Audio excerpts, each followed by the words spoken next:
What's up, YouTube? So today I'm going to tell you all how you all can train boxing if you are a complete beginner. Let's say you don't have access to a gym, or let's say you cannot afford a coach. I'm going to give you the basics that you need to do in order to get started. So we're going to start off with jumping rope. Now for your jump rope, if you've never jumped rope before, it's going to take a while to get used to. But you want to start off, jump for 1 minute, rest for 1 minute, and then you'll do this for a total of 3 to 5 rounds. Now, let's say you have some experience with jumping rope, then let's go ahead and move that time up to 2 minutes, and then you'll rest for 1 minute, and the same thing, you'll perform this for 3 to 5 rounds. Then you're going to progress up to where you're able to jump for a 3-minute round and rest for 30 seconds and do that for a total of 5 rounds once you get used to jumping rope. So you're going to progress with your jump rope over time. You're not just going to go right into it. Now, after your 3 to 5 rounds of jump rope, then you are going to do one of the most underrated things there is for boxing. You are going to shadow box. If you all have been following me for a while, you all will know that I'm big on shadow boxing. This is what helped me train for a fight, and this is what helped me get a knockout in the fight.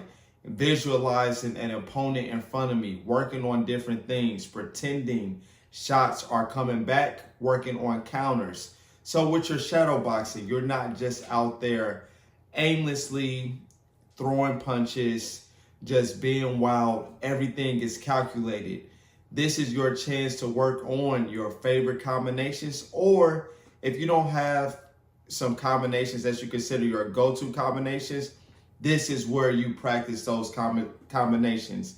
Then, if you can, find a mirror somewhere and then just take a look at your form, because as you get used to shadow boxing, as you spend more time in the gym, you will know when your form is incorrect and you will know when you need to fix things.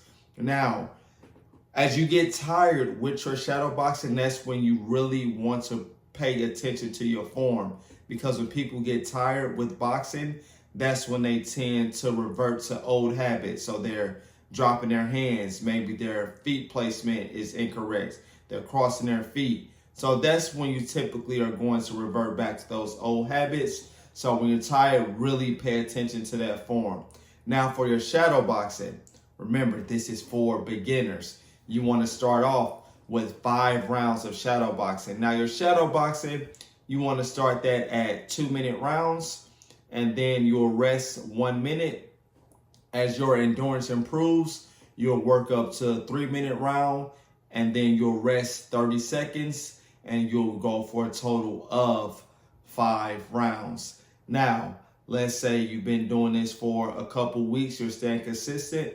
Go ahead, push yourself. What I like to do is I'll put on an old school fight on YouTube, like a Marvin Hagler, Sugar Ray Leonard. That fight does not show them talking in the corner. So when one round ends, it automatically goes to the next round, and I shadow box that for the entire fight. Now, final tip for you all.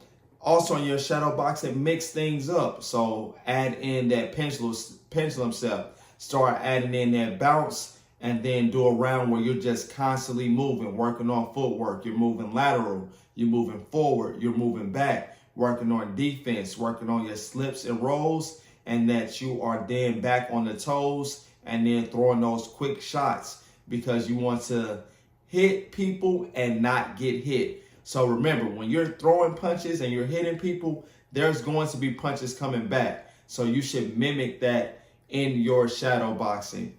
Now, as you continue to work on different things each round, you'll then do a round where you're piecing all this together, where you're changing levels, where you're changing speeds, where you're mixing in that pendulum step in your shadow boxing. Once you finish 5 rounds here, then you are good. Then you can do this 5 times a week, and then over time you will be able to progress, increase the time, and then I'll do future videos on additional exercises that you can do as you progress with your boxing journey. Like the video, subscribe to the channel. Catch you on the next one. Peace.